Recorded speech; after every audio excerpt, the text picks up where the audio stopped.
ತಾಯ್ನಾಡು ಅಂತ ಹೇಳಿ ತುಂಬಾ ಸಂಕಟ ಆಗತ್ತೆ ಈ ಮಾತುಗಳನ್ನ ಹೇಳುವಾಗ.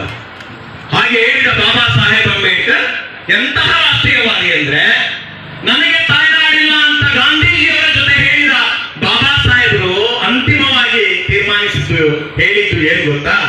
ನಾನು ಮೊದಲು ಭಾರತೀಯ, ನಂತರನೂ ಭಾರತೀಯ, ಕೊನೆಗೂ ಭಾರತೀಯ, ಭಾರತೀಯತೆಯನ್ನು ಬಿಟ್ಟು ಮತ್ತೇನೂ ಇಲ್ಲ ಅಂತ ಹೇಳಿದ ಬಹುದೊಡ್ಡ ರಾಷ್ಟ್ರೀಯವಾದಿ ಬಾಬಾ ಸಾಹೇಬ್ ಅಂಬೇಡ್ಕರ್. ಬಾಬಾ ಸಾಹೇಬ್ ಅಂಬೇಡ್ಕರ್ ಅವರ ತ್ಯಾಗದ ಕಾರಣಕ್ಕಾಗಿ ಇವತ್ತು ಇಡೀ ದೇಶ ಅಖಂಡವಾಗಿ ಉಳಿದಿದೆ. ಇಲ್ಲಿ ಹೋದರೆ ಚಿತ್ರ ಆಗುವುದು. ಬಾಬಾ ಸಾಹೇಬ್ ಅಂಬೇಡ್ಕರ್ ಅವರ ಸಂವಿಧಾನದ ಕಾರಣಕ್ಕಾಗಿ ಇಡೀ ದೇಶ ಇವತ್ತು ಪ್ರಜಾಪ್ರಭುತ್ವವಾಗಿ ಇಡೀ ಜಗತ್ತಿನಲ್ಲೇ 75 ವರ್ಷ ಆಗಿದೆ ಸರ್ ನಮ್ಮ ಪ್ರಜಾಪ್ರಭುತ್ವ ರಾಷ್ಟ್ರಕ್ಕೆ. ಸಂವಿಧಾನ ಏನಾದ್ರು ಜಾತಿವಾದಿ ಸಂವಿಧಾನ ಆಗಿದ್ದಿದ್ರೆ, ಬಾಬಾ ಸಾಹೇಬರು ದಲಿತರಿಗೆ ಮಾತ್ರ ಸಂವಿಧಾನ ಬರೆದಿದ್ದಿದ್ರೆ 75 ವರ್ಷ ಉಳಿದಿರಲಿಲ್ಲ. ಅದು ಯಾವತ್ತೂ ನಾಶ ಆಗ್ತಾ ಇತ್ತು. ಅದ್ರ ಬಗ್ಗೆ ಮನವಾದಿಗಳು ಸುಳ್ಳನ್ನ ಹೇಳ್ತಾರೆ ಇವತ್ತು. ಬಾಬಾ ಸಾಹೇಬರು ಸಂವಿಧಾನವನ್ನು ಬರೆದಿರೋದು ದಲಿತರಿಗೆ ಮಾತ್ರ, ಬಾಬಾ ಸಾಹೇಬರು ಮೀಸಲಾತಿ ಕೊಟ್ಟಿರೋದು ದಲಿತರಿಗೆ ಮಾತ್ರ. ಇದು ಸುಳ್ಳಲ್ವಾ? ನನ್ನ ಪ್ರಶ್ನೆ ಆ ಮನವಾದಿಗಳಿಗೆ, ಬಾಬಾ ಸಾಹೇಬ್ ಅಂಬೇಡ್ಕರ್ ಅವರು ದಲಿತರಿಗೆ ಮಾತ್ರ ಸಂವಿಧಾನವನ್ನು ಬರೆದಿದ್ರೆ ಕಳೆದ 75 ವರ್ಷಗಳಲ್ಲಿ ಯಾಕೆ ಒಬ್ಬ ದಲಿತ ರಾಜಕಾರಣಿ ಎಲ್ಲ ಅರ್ಹತೆಗಳಿದ್ದಾಗಲೂ ಕೂಡ ಈ ದೇಶದ ಪ್ರಧಾನಮಂತ್ರಿ ಆಗ್ಲಿಕ್ಕೆ ಸಾಧ್ಯ ಆಗಿಲ್ಲ? ಬಾಬಾ ಸಾಹೇಬರು ದಲಿತರಿಗೆ ಮಾತ್ರ ಸಂವಿಧಾನ ಬರೆದಿದ್ರೆ ಕಳೆದ 75 ವರ್ಷಗಳಲ್ಲಿ ಎಲ್ಲ ಅರ್ಹತೆಗಳಿದ್ದಾಗಲೂ ಕೂಡ ಒಬ್ಬ ದಲಿತ ರಾಜಕಾರಣಿ ಯಾಕೆ ನಮ್ಮ ರಾಜ್ಯದ ಮುಖ್ಯಮಂತ್ರಿ ಆಗ್ಲಿಕ್ಕೆ ಸಾಧ್ಯ ಆಗಿಲ್ಲ ಸರ್?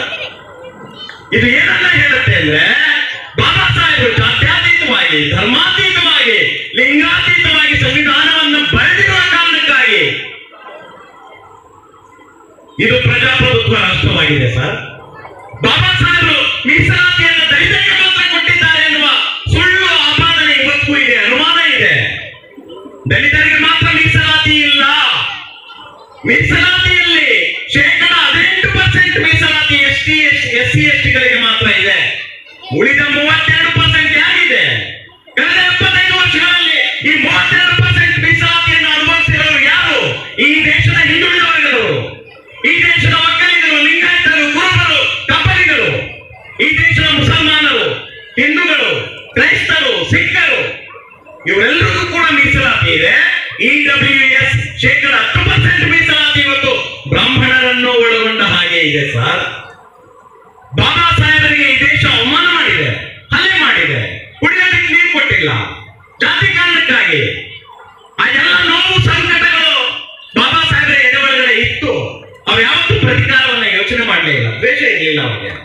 ಆ ಕಾರಣಕ್ಕಾಗಿ ಅವರಿಗೆ ಸಂವಿಧಾನ ಬರೆಯುವ ಅವಕಾಶ ಬಂದಾಗ ತಮಗೆ ಅವಮಾನಿಸಿದ, ತಮ್ಮ ಮೇಲೆ ಹಲ್ಲೆ ಮಾಡಿದ, ತಮಗೆ ಕುಡಿಯೋದಕ್ಕೆ ನೀರು ಕೊಡದ, ತಮಗೆ ಬಾಡಿಗೆ ಮನೆ ಕೊಡದ ಜಾತಿವಾದಿ ಸಮಾಜಕ್ಕೂ ಕೂಡ ಅನ್ಯಾಯ ಮಾಡಿಲ್ಲ. ತಮ್ಮನ್ನ ಅಸ್ಪೃಶ್ಯವಂತ ಅವಮಾನಿಸಿದ ಧರ್ಮಕ್ಕೂ ಕೂಡ ಅನ್ಯಾಯ ಮಾಡಿಲ್ಲ. ಎಲ್ಲ ಧರ್ಮಗಳಿಗೂ ಸಂವಿಧಾನದಲ್ಲಿ ರಕ್ಷಣೆ ಇದೆ. ಎಲ್ಲ ಜಾತಿಗಳಿಗೂ ಸಮಾನವಾದ ಹಕ್ಕು ಅವಕಾಶಗಳಿದ್ದಾವೆ. ಅದಕ್ಕೆ ಸಾಕ್ಷಿ ಈ ದೇಶದಲ್ಲಿ ಕಳೆದ 75 ವರ್ಷಗಳಲ್ಲಿ ಎಲ್ಲ ಜಾತಿ, ಎಲ್ಲ ಧರ್ಮ, ಎಲ್ಲ ವರ್ಗದವರು ಕೂಡ ಮೇಲೆಗಳಿದ್ದಾರೆ, ಎಂಪಿಗಳಿದ್ದಾರೆ, ಮುಖ್ಯಮಂತ್ರಿಗಳಾಗಿದ್ದಾರೆ, ಪ್ರಧಾನಮಂತ್ರಿಗಳಾಗಿದ್ದಾರೆ. ಬಾಬಾ ಸಾಹೇಬರು ಜಾತ್ಯತೀತವಾಗಿ, ಧರ್ಮಾತೀತವಾಗಿ ಸಂವಿಧಾನವನ್ನು ಬರೆದ ಕಾರಣಕ್ಕಾಗಿ ಒಬ್ಬ ಗಂಡ ಸತ್ತ ವಿಧವೆ ಹೆಣ್ಣು ಮಗಳು ಈ ದೇಶದ ಪ್ರಧಾನಮಂತ್ರಿ ಆದರು ಸರ್. ಒಬ್ಬ ಮುಸಲ್ಮಾನ ವ್ಯಕ್ತಿ ಈ ದೇಶದ ರಾಷ್ಟ್ರಪತಿ ಆದರು. ಒಬ್ಬ ಆದಿವಾಸಿ ಬುಡಕಟ್ಟು ಮಹಿಳೆ ಇವತ್ತು ರಾಷ್ಟ್ರಪತಿ ಆಗಿದ್ದಾರೆ. ಒಬ್ಬ ಚೌರಿಕ ಸಮುದಾಯದ ವ್ಯಕ್ತಿ ನಮ್ಮ ರಾಜ್ಯದ ಮುಖ್ಯಮಂತ್ರಿ ಆಗಿದ್ರು.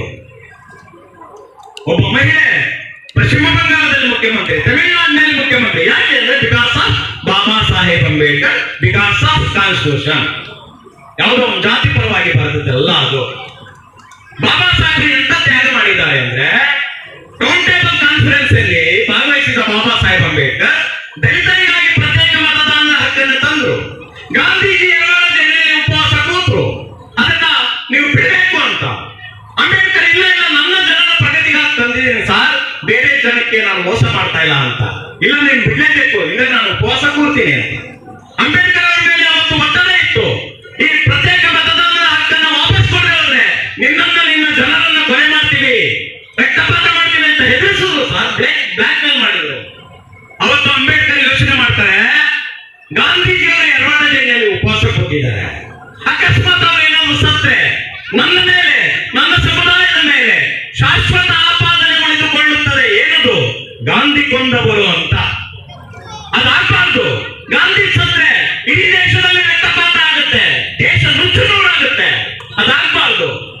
ಸ್ವಾತಂತ್ರ್ಯ ಸಿಗದೆ ಹೋಗ್ಬೋದು, ಅದಾಗಬಾರ್ದು ಅಂತ ಯೋಚನೆ ಮಾಡಿದ ರಾಷ್ಟ್ರೀಯವಾದಿ ಬಾಬಾ ಸಾಹೇಬ್ ಅಂಬೇಡ್ಕರ್ ಅವರು ತನ್ನ ಜನರ ಬಿಡುಗಡೆಗಾಗಿ ತಂದ ಪ್ರತ್ಯೇಕ ಮತದಾನದ ಹಕ್ಕನ್ನು ಬಲಿಕೊಟ್ಟು ಪೂನಾ ಒಪ್ಪಂದಕ್ಕೆ ಸಹಿ ಮಾಡಿ ಗಾಂಧೀಜಿ ಪ್ರಾಣ ಉಳಿಸಿದ್ರು ಸರ್, ಪ್ರಾಣ ಉಳಿಸಿದ್ರು.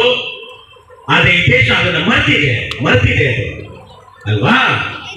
ಗಾಂಧೀಜಿಯವರ ತನ್ನ ಜನರ ಬಿಡುಗಡೆಗಾಗಿ ತಂದ ಪ್ರತ್ಯೇಕ ಮತದಾನದ ಹಕ್ಕನ್ನ ಬಲಿಕೊಟ್ಟು ಗಾಂಧೀಜಿ ಪ್ರಾಣ ಉಳಿಸಿದ ಬಾಬಾ ಸಾಹೇಬರನ್ನ ಇವತ್ತಿಗೂ ಅವಮಾನಿಸಲಾಗುತ್ತಿದೆ. ಗಾಂಧೀಜಿಯವರ ಎದೆಗೆ ಗುಂಡಿಟ್ಟು ಕೊಂದವರಿಗೆ ದೇವಾಲಯ ಕಟ್ಟಲಾಗುತ್ತಿದೆ ಈ ದೇಶದಲ್ಲಿ. ಇದು ದುರಂತ ಅಲ್ವಾ? ಸಂಕಟ ಅಲ್ವಾ? ಬಾಬಾ ಸಾಹೇಬ್ ಅಂಬೇಡ್ಕರ್ ಅವರು ನನಗೆ ತಾಯ್ನಾಡಿಲ್ಲ ಅಂತ ಹೇಳಿದ್ರಲ್ವಾ ಮೊದಲು, ಆಮೇಲೆ ನಾನು ಭಾರತೀಯ ಅಂತ. ಈಗ ಗೌತಮ ಬುದ್ಧರು ಬಿಕ್ಕು ಪರಿಕಲ್ಪನೆಯನ್ನು ತಂದರು, ಯೂನಿವರ್ಸಲ್ ಕಾನ್ಸೆಪ್ಟ್. ಅದು ಜಾತಿ ಬಿಟ್ಟವರು, ಅಸಮಾನತೆ ಒಪ್ಪದವರು, ಶೋಷಣೆ ಒಪ್ಪದವರು ಅಂತ. ಅದು ಫೇಲ್ಯೂರ್ ಆಯ್ತು, ಯಾವುದೋ ಒಂದು ಧರ್ಮದ ಗುರುತು ಅಂತ. 12ನೇ ಶತಮಾನದಲ್ಲಿ ಬಸವಣ್ಣ ಬಂದರು. ಈಗ ಬುದ್ಧರು ಏನ್ ಹೇಳಿದ್ರು? ಹಸಿದವನಿಗೆ ಧಮ್ಮ ಬೋಧಿಸಬೇಡ, ಬಹುಜನ ಹಿತಾಯ, ಬಹುಜನ ಸುಖಾಯ, ಲೋಕಾನುಕಂಪಾಯ ಅಂತ ಹೇಳಿದರು. ಇಡೀ ಜಗತ್ತಿನಲ್ಲಿ ನನ್ನನ್ನು ಪ್ರಶ್ನೆ ಮಾಡಿ ಅಂತ ಹೇಳಿದ ಏಕೈಕ ತತ್ವಜ್ಞಾನಿ ಗೌತಮ ಬುದ್ಧ. ಇನ್ಯಾವ ಧರ್ಮಗಳು ಕೂಡ ನಮ್ಮನ್ನು ಪ್ರಶ್ನೆ ಮಾಡಿ ಅಂತ ಹೇಳಲೇ ಇಲ್ಲ. ಸ್ವರ್ಗ ನರಕಗಳಿಲ್ಲ, ಪುನರ್ಜನ್ಮ ಸುಳ್ಳು, ಮಹಿಳೆಯರ ಸಮಾನತೆ ಬೇಕು ಅಂತ ಮಾತನಾಡಿದ್ದು ಗೌತಮ ಬುದ್ಧ. ಅಹಿಂಸೆಯನ್ನು ಹೇಳಿದ್ದು ಗೌತಮ ಬುದ್ಧ. ಆನು ಹಾರುವನೆಂದರೆ ಕೂಡಲ ಸಂಗಮ ದೇವ ನಗುವನಯ್ಯ, ಮಾದಾರ ಚೆನ್ನಯ್ಯನ ಮನೆಯ ಮಗ.